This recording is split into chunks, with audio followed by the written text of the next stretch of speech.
오늘 본문 말씀인 시편 136편은 그레이트 할렐이라고 불리는, 즉 위대한 찬양시라고 불리는 시편들의 모음집 중에서 마지막 노래입니다. 시편 120편부터 136편까지가 이 그레이트 할렐, 위대한 찬양시 모음집인데, 이 시편 136편은 그 모음집의 피날레, 클라이막스, 그 시편들 중에서도 가장 크고 웅장하게 하나님을 노래하고 있습니다. 이 노래의 주제는 무엇일까요?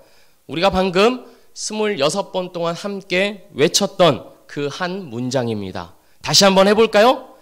그 영원함이로다. 그렇습니다. 하나님은 선하신 분이며 하나님의 인자하심은 영원하시다라는 것이 이 시편 136편의 주제입니다. 선하시고 인자하심이 영원하신 하나님이시기에 그 앞에서 감사하라라고 요구하고 있는 것이 바로 이 136편입니다. 그래서 우리가 이 136편을 더 잘 이해하기 위하여서는 핵심 단어로 사용된 그 인자하심이 어떤 의미를 내포하고 있는가를 좀 더 알아야 할 필요가 있습니다. 이 인자하심이라는 단어는 헤세드라는 단어로서 우리가 익히 은혜라고 알고 있는 단어입니다. 헤세드는, 이 은혜는 단순히 좋다, 친절하다, 잘 웃는다, 넉넉하다 이런 개념이 아닙니다. 헤세드는 하나님과 그 백성 사이에 맺어진 언약에 기초하고 있는 단어입니다.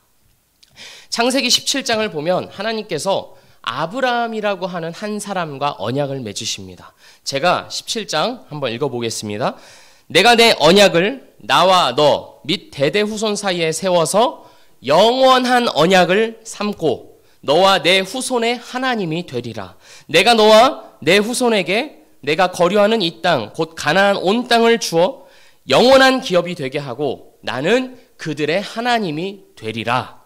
이 언약의 내용이 무엇입니까? 내가 너의 하나님이 되리라는 것입니다. 아브라함에게 하셨던 이 언약은 폐기되지 않고 이스라엘의 역사 내내 지속되며 강화되며 선명해집니다. 그 아들 이삭과 야곱, 요셉을 통해서 400년 뒤에 모세를 통해서 또 여호수아와 그 이후의 사사들을 통해서 그리고 다윗에게 이르기까지 내가 너희의 하나님이 되고 너희는 나의 백성이 되리라고 하는 그 언약이 계속되고 있는 것입니다. 그런데 그 언약이 이어져 온 역사를 살펴보면 하나님의 백성들의 일관된 반응이 있습니다. 그것은 바로 하나님을 거부했다는 것입니다. 하나님은 자신과 언약을 맺은 자기 백성들에게 너희도 나에게 신실해라. 너희도 나에게 충성해라. 내가 너희에게 영원한 사랑을 보일 테니 너희도 나를 그렇게 사랑해라 라고 요구하셨지만 백성들은 늘 그 언약을 깨뜨렸습니다. 하나님에 대한 신실함과 충성이 무엇입니까? 하나님을 사랑한다는 것입니다. 이스라엘아 들으라. 우리 하나님은 유일한 여호와시니 너는 마음을 다하고 뜻을 다하고 힘을 다하여 내 하나님 여호와를 사랑하라 라는 것이 그 율법의 요약입니다. 하나님이 요구하신 것은 단 한 가지, 사랑하라 라는 것이었습니다. 그러나 그 백성은, 이스라엘은 하나님을 사랑하는 일에 늘 실패하였고 그 대신 우상을 사랑하였습니다. 하나님이 아닌 다른 것들을 마음에 두기를 더 좋아한 것입니다. 우리가 왜 결혼 서약을 할 때, 요즘은 이런 서약을 하는 것을 찾아보기 힘듭니다만 옛날에 많이 유행했던 단어가 있죠. 무엇입니까? 검은 머리가 팥뿌리가 될 때까지 서로를 사랑하겠다는 그런 언약을 결혼식 가운데서 그렇게 서약을 합니다. 저나 제 아내를 보면 슬슬 이제 흰머리가 올라오기 시작하는데 어떡하죠? 그런데 만약에 한쪽이 그 언약을 깨뜨렸다고 해봅시다. 나를 더 이상 사랑하지 않습니다. 그러면 나는 어떻게 하는 게 자연스러운 반응입니까? 나 역시 그 사람을 사랑할 의무와 책임이 없는 것입니다. 왜냐하면 상대방이 먼저 그 언약을 깨뜨렸기 때문입니다. 나 싫다고 하는데 나 역시 그 사람을 사랑할 이유가 있겠습니까?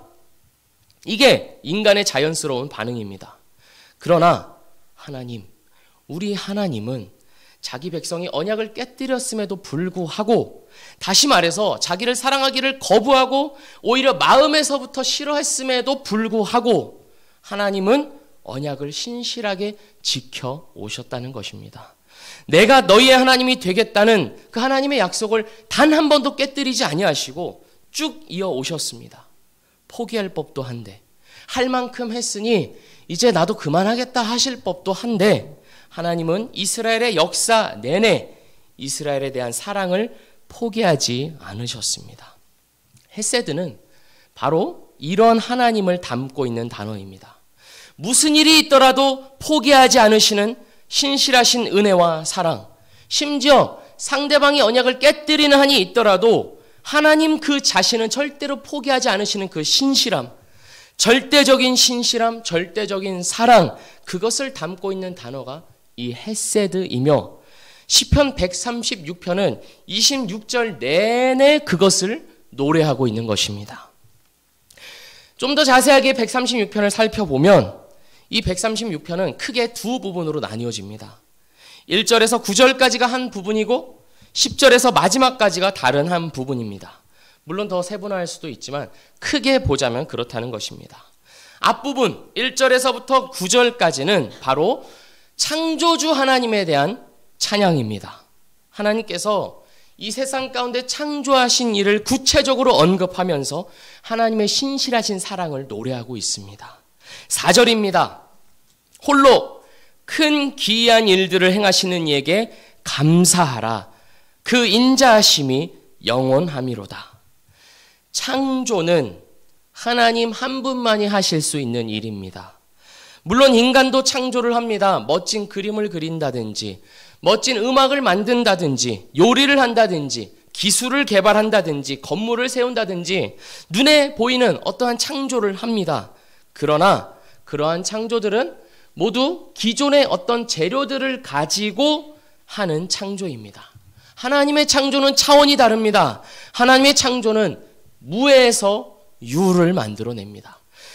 없는 것을 있는 것으로 부르시는 분입니다. 빛이 있으라 하시니까 빛이 있었고, 하늘이 있으라 하니까 하늘이 생겼고, 물이 있으라 하시니 물이 생겼으며, 땅과 물이 나뉘어지라 하니까 그 경계선이 생겼습니다. 그 모든 일을 지혜로 하셨습니다. 그 어떤 것도 모자른 것도 버릴 것도 없이 하나님은 완벽한 지혜와 능력으로 이 세상을 창조하셨습니다. 5절을 보면 하나님이 지혜로 하늘을 지으셨다라고 고백합니다. 하늘을 보면 하나님의 지혜가 얼마나 무궁하게 드리워져 있는지 우리가 알 수 있습니다. 정말 그렇습니다. 제가 살고 있는 집이 29층인데요. 그래서 하늘이 너무 잘 보입니다. 새벽에서부터 밤까지의 하늘의 변화를 보면 참으로 놀랍습니다. 새벽에는 여명이 밝아옵니다. 저 먼 곳에서부터 조금씩 시작된 그 빛이 조금씩 퍼지기 시작하면서 웅장하게 모습을 드러낼 때면 정말 하나님이 살아계시는구나 라고 하는 고백이 절로 나올 정도입니다. 거기에 구름까지 어우러져서, 왜 그 구름 사이에 빛이 쫙 비치는 그런 것들을 보신 적이 있지 않으십니까? 마치 하나님이 강림하시는 것 같은, 하나님이 강림하신다면 이런 느낌일까 하는 그런 웅장함, 그런 것이 새벽에 보일 때가 있습니다. 해가 질 때는 또 어떻습니까? 지금은 날씨가 흐려서 자세히 살펴보기는 어렵습니다만 공기가 맑을 때는 노을이 얼마나 예쁜지 모르겠습니다. 노을도 다 같은 노을이 아닙니다. 날마다 다르고 시간마다 다릅니다. 어떤 날은 불이 이글거리면서 타오른 것처럼 빨갛고, 어떤 날은 따뜻한 노란색이 드리워져 있고, 어떤 날은 또 분홍색이 그렇게 이쁠 때가 있습니다. 그렇게 노을이 한바탕 작품을 완성하고 나면, 점점 어두워지기 시작하면 또 그 아쉬움을 달래주듯이 한켠에서 달이 둥 하고 떠오릅니다. 어떻게 보면 하나님이 참 재미있으신 분 같습니다. 단조롭고 밋밋한 것을 싫어하시는 것 같습니다. 만약에 이렇게 한번 생각을 해볼까요? 몇 시부터 몇 시까지는 낮이고 그 이후부터 몇 시까지는 또 밤이다 해서 딱 그 시간이 되었습니다. 7시 딱 되었습니다. 그럼 이 화냈던 것이 한 번에 없어지고 자, 밤 시작 깜깜해진다고 생각해 보면 얼마나 우리가 깜짝 놀라겠습니까? 그리고 그것이 얼마나 이렇게 정이 없습니까? 낮으로 밤까지 가는 그 모든 흐름, 그리고 밤에서 또 아침으로 가는 그 모든 흐름이 유기적이고 그 어떤 것도 부자연스러운 것 없이 그렇게 하나님께서 매일매일을 작품을 완성해 가고 계시는 겁니다. 자연 세계에 나타난 것뿐만 아닙니다. 제 아들 은유랑 현유를 씻기면 제가 하나님의 그 창조를 너무나도 실감합니다. 그렇게 씻기면서 몸을 보고 있으면 이런 생각이 듭니다. 아니, 너무 신기하다. 어떻게 이런 덩어리가 있나? 어떻게 이런 조그만 덩어리가 존재하고 있나? 어떻게 이 조그만 몸뚱아리 안에 그 살 수 있게 하는 모든 기관과 장치들이 다 들어있어서 생명을 유지하고 있나? 도대체 어떤 작용이 있길래 이 아이가 자라가면서 생각이라는 것을 하고 그 생각을 언어라는 것을 통해 표현을 하고 또 그것을 가지고 대화를 하면서 자라가는 것. 어떻게 이게 가능하지? 하는 생각이 들 때가 있습니다. 하나님께서 오늘 말씀 4절처럼 홀로 큰 기이한 일들을 행하고 계시는 것입니다. 우리가 살아가는 이 자연 세계가 그리고 우리가 유지하고 있는 이 인간의 몸이라고 생명이라고 하는 것 이 자체가 하나님의 손에 의해서 한치도 오차 없이 유지되고 보호되고 있기에 우리가 매일의 삶을 정상적이고 안정적으로 살아가고 있는 것입니다. 그러니 자녀들을 보시면서 제가 이 아이들 2살, 4살 아이들을 키울 때 느꼈던 그 신기함을 지금은 잃어버리셨다면 다시 한번 그 신기함을 기억하시면서 자녀들을 마음껏 신기해 하실 수 있는 우리 어머니들 되시기를 바랍니다. 우리가 감사해야 할 것은 무엇입니까? 우리가 존재하고 있다는 것입니다. 오늘 이 세계가 정상적으로 유지되고 있다는 것입니다. 비록 인간의 욕심과 어리석음으로 인하여서 자연이 파괴되어서 오늘날은 기후위기라고 불릴 정도로 이전과는 다른 날씨와 자연 현상을 우리가 보게 되지만 그럼에도 불구하고 여전히 이 세계가 정상의 범주에서 벗어나지 않고 유지되고 있다는 것, 그리고 그 기반 위에서 내가 살고 있다는 것, 그것 자체로 우리는 감사해야 하는 것입니다. 홀로 큰 귀한 일들을 매일같이 행하고 계심을 감사하고 창조 세계를 통해서 하나님의 선하심과 인자하심을 보여주고 계심에 우리는 감사해야 합니다. 이 은혜는 하나님을 믿는 자나 믿지 않는 자나 동일하게 누리고 있습니다. 믿지 않는 자들은 이 모든 것들이 당연하고 원래 있던 것이라 생각하겠지만 그렇지 않습니다. 원래는 없었습니다. 그리고 하나님이 계시지 않았더라면 유지될 수 없는 것입니다. 하나님이 창조하셨고 보존하고 계신 결과로서 우리의 오늘이 존재하고 있는 것입니다. 그러니까 하나님이 얼마나 넉넉하고 인자하신 분입니까? 자기를 믿지 않는 자들, 이 모든 것이 하나님 덕분입니다 라고 말할 줄 모르는 자들까지도 그 은혜를, 은택을 누리고 있는 것입니다. 그 이유가 있습니다. 하나님께서 맺으신 언약이 있기 때문입니다. 창세기 9장을 보면 하나님께서 노아 시대의 홍수를 통해서 인간들을 심판하신 후에 이제 노아와 새로운 언약을 맺으십니다. 다시는 모든 생물을 홍수로 멸하지 아니할 것이라 라는 언약을 맺으십니다. 그것을 가리켜서 노아 언약이라고 합니다. 사람이 생육하고 번성할 수 있는 그 기반을 이제 다시는 무너뜨리지 않겠다는 약속입니다.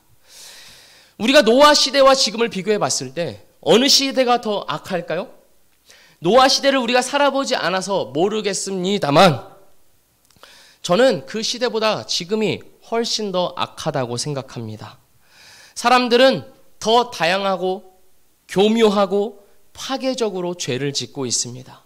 많은 기술의 발전으로 인하여서 더 많은 죄를 짓고 있습니다. 홍수로 심판하셔도 10번은 더 하셨어야 했다고 생각합니다.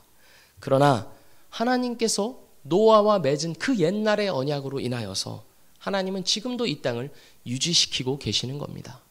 그래서 무지개를 볼 때마다 우리는 그걸 기억하는 것입니다. 아, 하나님께서 오늘도 지금을 보존하고 계시는구나. 그래서 구약의 선지자 예레미야는 이런 고백을 합니다. 여호와의 인자와 긍휼이 무궁하심으로 우리가 진멸되지 아니함이니이다. 이것이 아침마다 새로우니 주의 성실하심이 크시도소이다 라고 고백한 것입니다. 매일 아침 내가 눈을 뜨고 호흡이 붙어 있으며 저 하늘에 빛이 비추어서 하루가 시작된다는 것, 이것은 하나님의 인자하심, 언약을 끝까지 지키시는 그 헤세드의 결과인 줄로 믿습니다. 우리는 그 믿음을 가지고 오늘 그 하나님을 찬양해야 하는 것입니다. 시편 136편의 두 번째 부분은 하나님의 구원에 관한 내용을 담고 있습니다. 이스라엘의 구원을 이야기하기 위하여서 빠질 수 없는 것이 있습니다. 그것은 바로 애굽입니다. 애굽, 이스라엘은 애굽에서 400년 동안 종살이를 했습니다. 애굽이 자기들의 주인인 줄 알고 바로가 자기들의 왕인 줄 알고 그 오랜 세월을 고통 속에서 신음하면서 살아왔습니다. 그런데 하나님이 때가 되어서 그들을 건져주신 것입니다. 너희들의 주인은 바로가 아니다. 바로나 여호와 하나님이다 라고 하시면서 그들을 이끌어내십니다. 시편 136편은 그때로 되돌아가서 하나님의 인자하심, 하나님의 헤세드가 얼마나 큰 것인지를 기억하고 있습니다. 우리도 참으로 그렇습니다. 우리가 구원받았다라고 하는 것을 우리는 무엇을 통해서 확인할 수 있습니까? 애굽을 볼 때 알 수 있는 것입니다. 애굽, 이스라엘이 애굽에서 종살이를 했던 것처럼 우리 역시 우리의 애굽을 기억할 때 죄의 종이 되어서 죄의 노예가 되어서 죄가 이끄는 대로 내 몸과 마음이 원하는 대로 이끌려갔던 그 시절을 생각할 때 그때에 비하면 그래도 지금은 내가 죄가 아니라 하나님을 바라보려고 하는구나 라고 하는 그 변화를 바라볼 때 우리가 구원받았음을 확인하는 것입니다. 그때는 우리가 고통 속에 신음하면서 나 혼자 어쩔 줄 몰라 했습니다. 스스로 빠져나올 힘도 없고 능력도 없고 의지도 없었습니다. 그러나 바로 그 애굽에서 하나님이 우리를 불러주시고 우리를 건져주셨습니다. 하나님을 모르던 자들에게 하나님을 알려주시고 하나님을 예배할 줄 모르는 자들로 하나님을 예배하게 하셨습니다. 애굽을 한번 생각해 보십시오. 하나님을 모르고 살았던 시절을 한번 생각해 보십시오. 내가 세상의 중심인 줄 알고 살았던 시절. 자신감 있고 당당한 것 같았지만 실제로는 그 누구보다도 작고 초라하고 움츠러들었던 그 시절을 한번 생각해 보십시오. 강한 것 같았지만 누구보다도 속에서는 두려워하며 떨고 있었던 그 시절을 생각해 보십시오.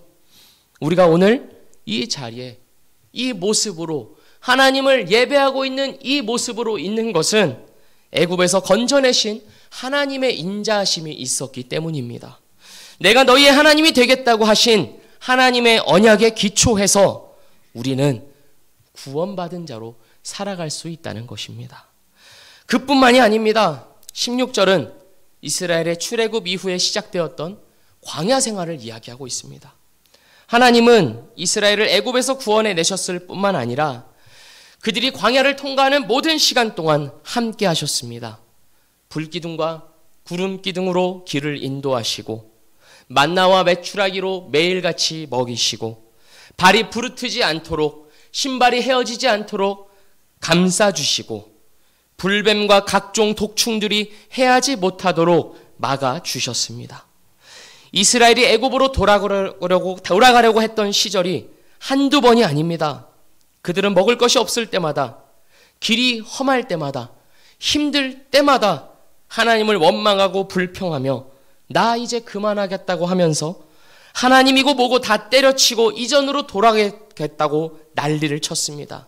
심지어는 하나님께서 은혜로 주신 만나를 하찮은 음식이다 라고까지 평가하면서 말입니다. 그러나 하나님은 그런 자들을 인도하사 광야를 통과하게 하셨습니다. 그들을 하나님의 백성으로 만들고자 하시는 그 하나님의 의지, 하나님의 열심이 그들의 불만과 원망과 반역과 포기보다 더 강했던 것입니다. 오늘 말씀을 잘 보시면 이 모든 일들의 주도권이 누구에게 있는지 그 주어를 보시면 잘 알 수 있습니다. 16절입니다. 광야로 통과케 하신 이. 17절 큰 왕들을 치신 이.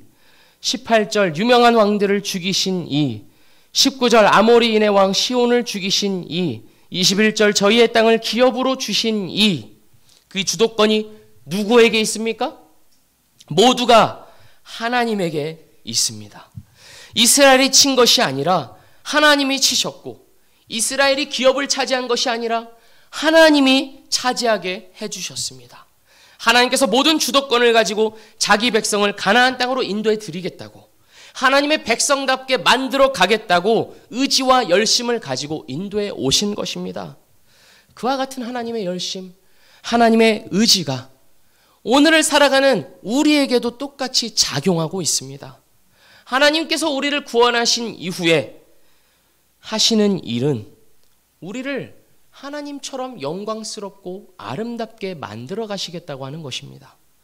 이스라엘이 출애굽을 했다고 이제 그 역사가 종료된 것이 아니라 광야를 통과해야 했고 광야를 지나서 가나안 땅에 들어가야 했듯이 하나님은 우리를 구원해 놓으시고 끝이 아니라 예수를 믿었다고 이제 나 천국 가니까 됐다 하는 것이 아니라 우리에게 주어진 이 삶을 통하여서 만들고자 하시는 그림이 있고 목적이 있고 목표가 있다는 것입니다. 하나님처럼 영광스럽고 아름다운 자들로, 예수 그리스도의 형상을 닮은 자들로 만들어 가시는 것입니다. 하나님 나라에 들어가기에 합당하고 어울리는 자들로 우리에게 변화되어져 가라고 이 삶을, 이 여생을 우리에게 주셨다는 것입니다. 그래서 그 책임이 우리에게 주어져 있습니다. 우리의 어떤 의지, 우리의 어떤 선택, 우리에게 이 주어진 이 삶을 통하여서 우리는 하나님을 닮은 자들로 변화되고 성숙되어져야 할 책임, 의무가 우리에게 있는 것입니다. 이렇게 안 하면 너 하나님 못 들어가 하면서 어떤 조건으로서 주어진 것이 아니라 너희는 이미 하나님 나라의 백성이 되었으니, 이미 예수 그리스도로 인하여서 그 나라에 합당한 자들이 되었으니 그에 맞게 자라가라, 성숙해져 가라 라고 요구하시는 것입니다. 우리나라 사람들의 평균 수명이 83.5세라고 합니다. 남성은 80.5세, 여성은 86.5세라고 합니다.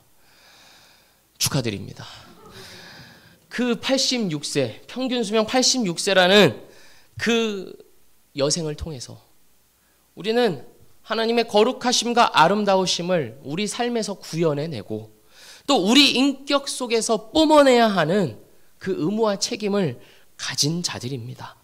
에베소서 1장 4절입니다. 곧 창세전에 그리스도 안에서 우리를 택하사 우리로 사랑 안에서 그 앞에 거룩하고 흠이 없게 하시려고, 하나님 보시기에 그 어떤 흠도 없이 거룩한 자들이 되게끔 하시겠다는 것입니다. 우리의 의지로서, 우리의 노력으로서가 아니라 우리와 동행하고 계시는 그 성령 하나님으로서 그 일을 우리 안에 이루시겠다는 것입니다. 우리는 바로 그러한 이유로 하나님을 찬양하고 하나님께 감사해야 합니다.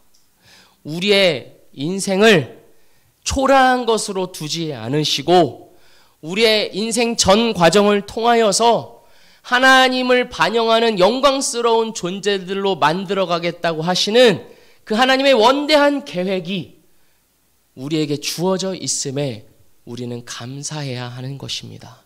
우리의 오늘은 바로 그 원대한 하나님의 계획 속에서 의미를 가지고 있는 것입니다. 그리고 하나님께서 앞으로도 우리의 삶 모든 과정을 통하여서 신실하게 그 일들을 이루어 가실 것으로 인하여서 우리는 하나님을 찬양하고 하나님께 감사해야 합니다. 시편 136편은 계속해서 과거를 회상하면서 하나님을 찬양하고 감사를 올려드립니다. 그런데 23절부터는 뭔가 바뀌기 시작합니다. 23절부터는 시점이 바뀌기 시작하는 것을 우리가 확인할 수 있습니다. 23절 말씀입니다. 우리를 비천한 가운데서도 기억해 주신 이에게 감사하라. 24절입니다. 우리를 우리의 대적에게서 건지신 이에게 감사하라. 무엇이 다른 줄 아십니까? 그동안은 이스라엘을 어떻게 하신 이에게 감사하라 였지만 23절부터는 이제 우리를 이라고 이야기하고 있습니다. 과거의 이스라엘을 기억하면서 하나님께 감사하였다면 이제는 우리의 이야기를 하고 있는 것입니다. 현재로 시점이 옮겨졌습니다. 25절입니다. 모든 육체에게 먹을 것을 주신 이에게 감사하라. 이스라엘의 과거에서부터 시작되었던 그 하나님의 인자하심이 헤세드가 어디까지 연결된 것입니까? 바로 오늘 여기 우리의 삶에까지 연결된 것입니다. 더 구체적으로는 25절 말씀처럼 식물을 주시니 먹을 것을 주시니 바로 오늘 우리가 대하는 식탁, 매일 먹는 밥이 하나님의 은혜의 연장선으로서 우리에게 주어져 있다는 것입니다. 이것은 다른 은혜가 아닙니다. 매일 먹는 밥은 그냥 밥이 아니라는 것입니다. 창조에서부터 구원하시며 영원까지 인도하시는 그 하나님의 인자하심이 어디에 구현되어 있다는 것입니까? 오늘 우리가 매일 먹는 이 밥에 연결되어 있고 밥으로 통해 표현되고 있다는 것입니다. 그래서 림버그라는 신학자는 이렇게 말합니다. 시편 136편은 일용할 양식이라는 선물을 창조, 출애굽, 정복이라는 위대한 행위와 같은 선상에 놓는다. 그냥 먹는 밥이 아닌 것입니다. 오늘 예배를 끝나고 또 같이 식사를 하실 텐데 어떻게 우리가 식사를 해야 하는 것입니까? 창조에서부터 구원하시며 그 모든 여정의 삶의 과정을 인도해 내시는 하나님의 헤세드가 이 밥 아래 구현되어 있음을 기억하면서 넣으시기 바랍니다. 그냥 넣지 마십시오. 사랑하는 성도 여러분, 에베소서 1장 말씀이 말하고 있듯이 하나님은 우리를 그의 영광의 찬송이 되게 하기 위하여서 만드셨습니다. 찬송하는 기계로 만드신 것이 아니라 우리의 모든 그 마음으로부터 우러나오는 찬송을 위하여서 우리를 만드셨습니다. 우리의 인생 전 과정을 통해서 하나님이 누구이신지 알고 또 하나님께서 창조와 구원 가운데 어떠한 위대한 일들을 이루어 놓으셨는지를 깨닫고 우리의 마음으로부터 자발적으로 하나님을 찬송하는 자들이 되도록 의도하셔서 우리를 만드셨습니다. 오늘 시편 136편은 바로 그것을 위하여서 우리에게 주어져 있습니다.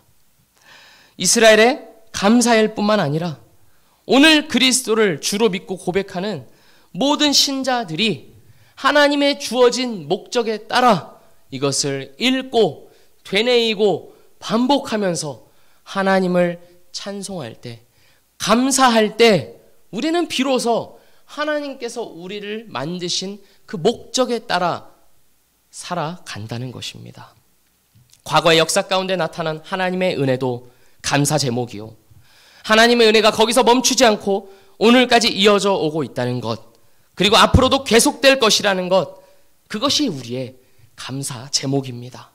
조건으로서의 감사가 아닙니다. 이걸 해주셔서 감사합니다. 저걸 해주셔서 감사합니다. 어려운 일을 지나가게 해주셔서 감사합니다. 물론 그것도 감사한 일이지만 진정 하나님께서 우리에게 요구하시고 원하시는 감사는 바로 그 하나님 자신으로 인한 감사, 그 위대한 일들을 과거 가운데 행하셨고 오늘도 행하고 계시며 앞으로도 헤세드를 보이실 것이라는 그 인자하신 하나님에 대한 감사, 존재에 대한 감사, 그 감사가 진정한 감사인 것입니다.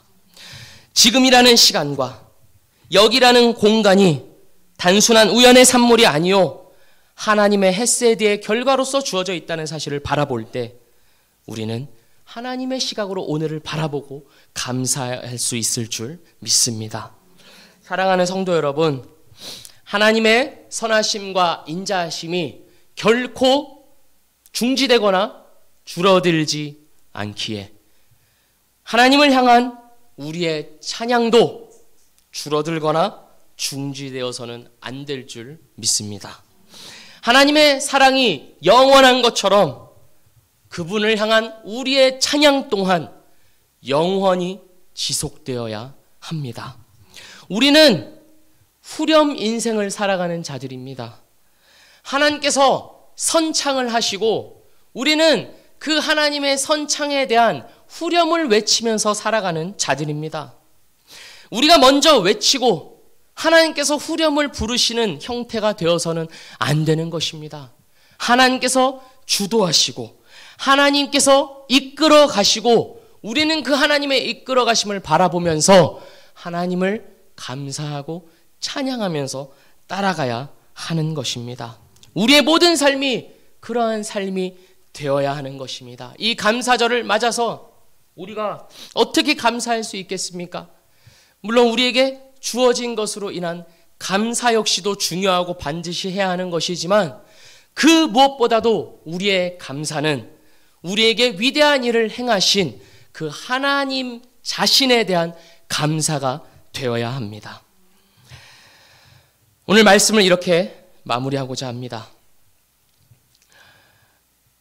제가 마지막으로 하늘의 하나님께 감사하라 라고 외치면 우리 모든 성도님들께서 큰 목소리로 그 인자하심이 영원함이로다 라고 외치면서 오늘 말씀을 마무리하고자 합니다. 오늘 이 시편 136편에 대해서 학자들이 말하기를 이것은 점점 고조되는 노래이다 라고 말합니다. 같은 톤으로 계속 유지되고 있는 것이 아니라 반복될수록 점점 그 찬양의 열기와 목소리가 더 크고 더 높아진다는 것입니다. 그러니 이 26절을 우리가 선창할 때 어떻게 해야겠습니까? 우리의 모든 목소리를 다해서 한번 함께 하나님을 찬양하였으면 좋겠습니다. 하늘의 하나님께 감사하라! 기도하겠습니다. 하나님 아버지, 그 인자하심으로 인하여서 감사합니다. 우리가 너무나도 당연하고 일상적으로 누리고 있어서 미처 이것이 하나님의 은혜인 줄을 모르고 살아가지만 오늘 말씀을 통하여서 우리에게 주어진 오늘이, 생명이, 이 순간이 얼마나 위대한 하나님의 구원의 역사의 산물인 것을 이제야 다시금 우리가 바라봅니다.